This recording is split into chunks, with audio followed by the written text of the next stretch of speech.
Hey, what's up guys? It's Pete with MixBetterNow.com, and today I want to show you what I call the guitar amp sim remedy. Let's check it out.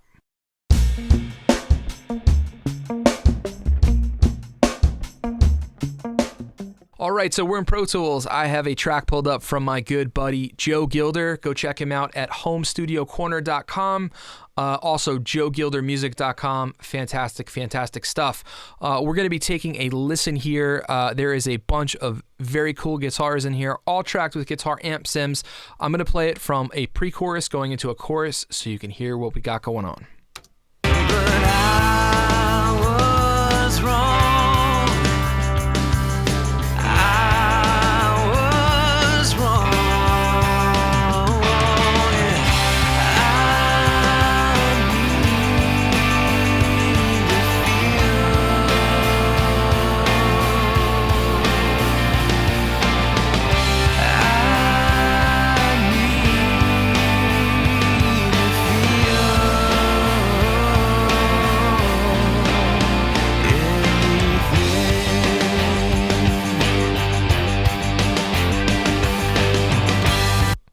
All right, so essentially what I want to talk about today is how we can get the most out of our guitars that we track with guitar amp sims. Now, personally, I'm not a huge fan of amp sims, okay? If I have the choice and I can, I will always go pull out a guitar amp and mic it up. But I definitely understand how convenient, how economical guitar amp sims are. I think they're fantastic for things like, doing demos, just the ease of being able to plug into your interface or your mic pre and just get up and go very quickly. Some folks really like using them. Now, for example, I know that Joe loves and uses the Avid 11 rack, which is this guy over here, and I have to say the Avid 11 rack is certainly one of the best sounding guitar amp sims that I've heard. But I kind of have two issues, like two qualms, if you will, with guitar amp sims, and that is mainly the high-end information in the EQ, okay, in the frequency spectrum, and the presence area. What I would call between 2K and 5K, so 2K, 3K, 4K, 5K. I find that it doesn't matter which model of guitar you're using, in the sim, which cabinet, etc. We're going to get a lot of fizz on top, and there's going to be some harshness in the presence area. So I want you to think of it like this. I am going to solo up some tracks. These are kind of like the two main dirty guitars in the chorus. So let's go from the second chorus here. I'll play these for you soloed.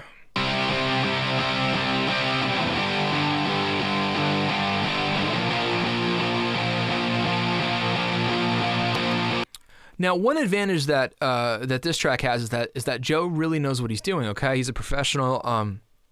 He has taken the time to get it right at the source to track all of this stuff very well from the start. But the one thing that we have no control over is what happens to our guitar tone as it's passed through the amp sim signal. Let me show you what I'm talking about. We're gonna go and focus on this dirt track here. It's panned hard right.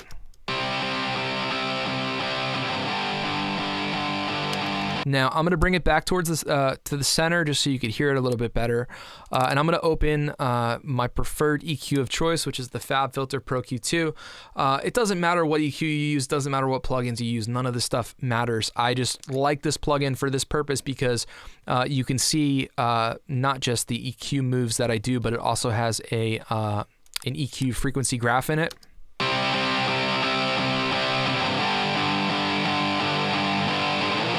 Okay, so in the purple, that's clearly where the audio is.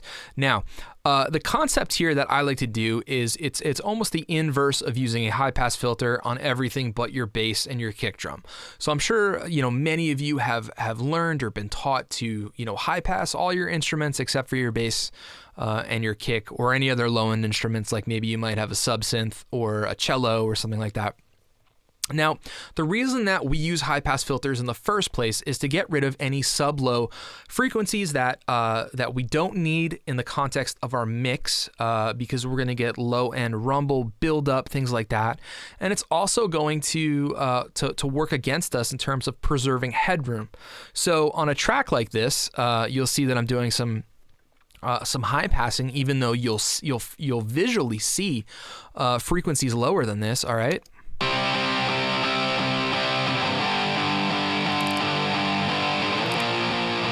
So if I bypass this in and out, it's not like you're going to overtly hear the low end, but it's still there and it's still a problem nonetheless. What I want to show you is that if you click on this little red button right here with the headphones on, it solos the EQ band. So we're going to hear everything below 100. So you can kind of hear that low end build up, if you will.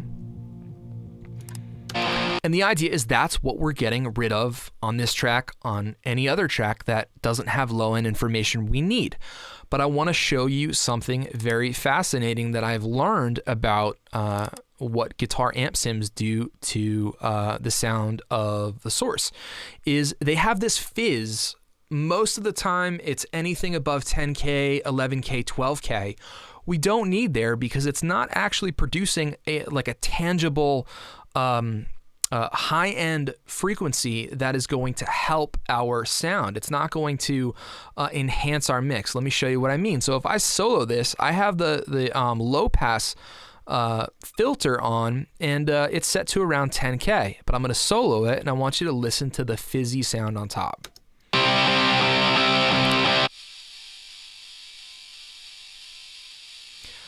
Really hope you can hear that. It's soft, but I'm going to turn it up. I'm going to really exaggerate it.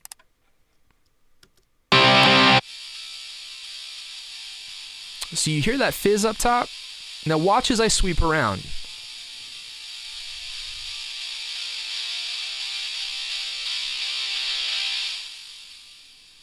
So if I start way up top here, you're not going to hear anything.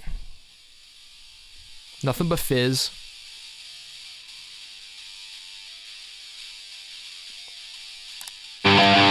And kind of what I argue is, the question I pose is that a sound that you would want to put in your mix? Is that a sound you would want on your guitar track or in any track? And my answer for me is no.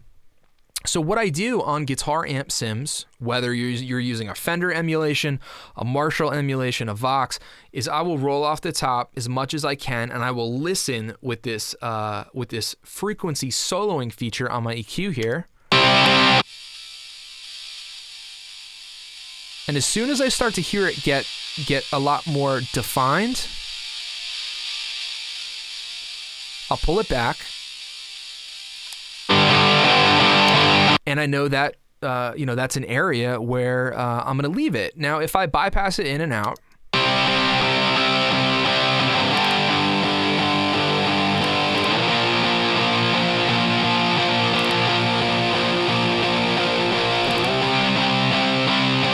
it's subtle, but it's absolutely audible. And especially like on a track like this, if you have 6 electric guitars that you're all going through amp sims, you'll have a cumulative effect build up through your mix. And if you're not removing that high-end fizz, everything that goes at your stereo bus, which is just 2 tracks, it's going to essentially dirty up your mix. It's going to make it sound less defined, and it's going to take away headroom. So what we do by removing this is we get rid of that fizzy sound.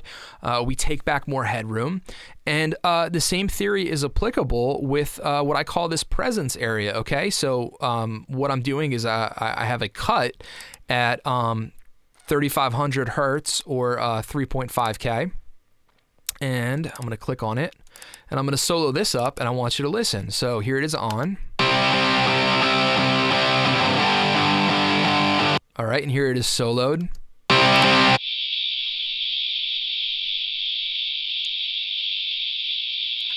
So it's a very harsh, it's not, again, it's an unpleasant sounding tone, frequency. So we want to get rid of it because, again, if this is building up throughout the course of a mix, once it hits your 2 bus, it's, who knows what can happen. So There's a couple ways we can handle this. The stuff on the top, I just say go ahead and grab your low pass filter, roll it off. If you have an EQ where you can listen to the band, it's even more advantageous. But it's the same concept as when you're coming from getting rid of your low end, right? One of the first things you're taught is you roll it up, and as soon as you start to lose that low end, you kind of pull it back a little bit and then kind of see how it feels. I would argue the same thing for the high end. But with the presence, what you're going to want to do is you can boost and sweep.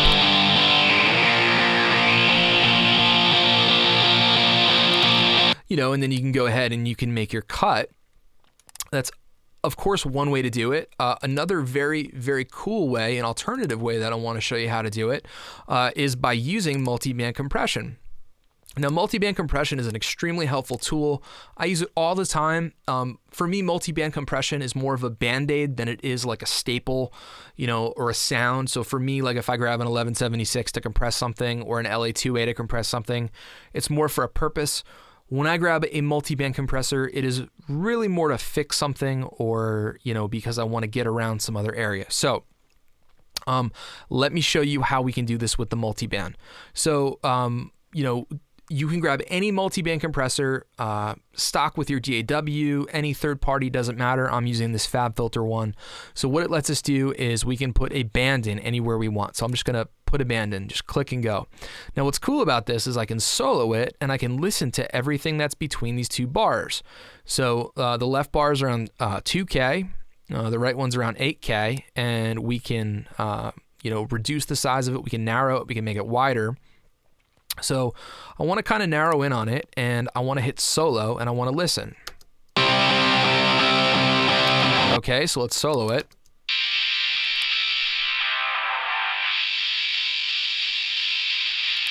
And I want to find that same frequency range that was giving us that, that harsh sound in the presence region. So right here, it says I'm at 3.4K, which is great. So what I'm going to do now is I'm going to take the threshold and I'm going to bring it down.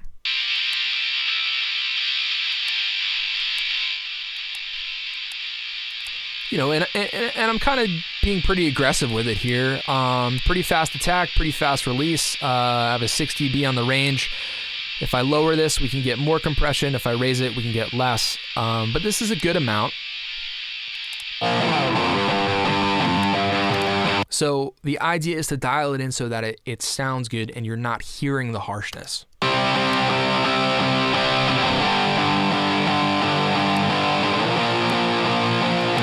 Okay, let me show you bypass in and out.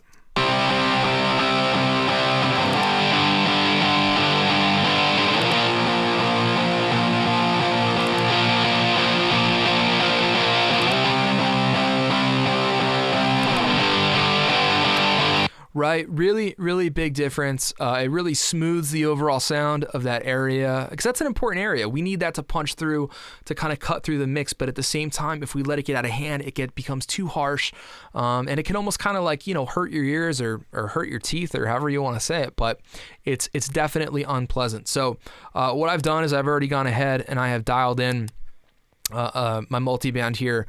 You can add other bands, of course. So if I solo these other bands, right, you're hearing the fizz again. So if I combine this upper area where that fizz is and our presence region where that harsh sound is, it just doesn't sound good. So if we bypass it.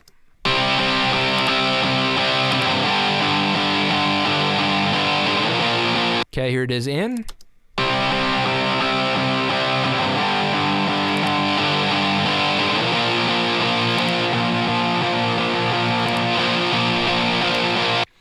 All right, and that's just another way that we can deal with the harshness and the fizz from the guitar amp sim. We can get some really, really, really nice sounding guitars. So I'm just gonna play a little bit from the bridge here. You told me how I'm supposed to feel. You showed me how. So we're gonna get another 3 guitars coming here. Actually 4. You told me how I'm supposed to feel. You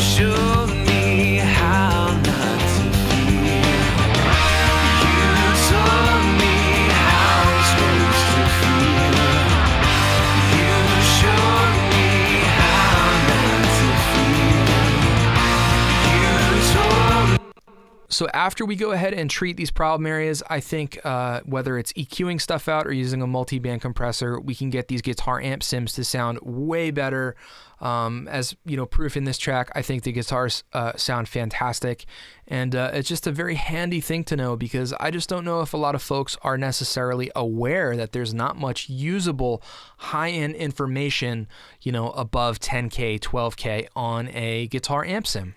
Okay, so that's it for me. My name is Pete with MixBetterNow.com. As always, I appreciate you guys watching. I hope you have an awesome day, and I will catch you next time.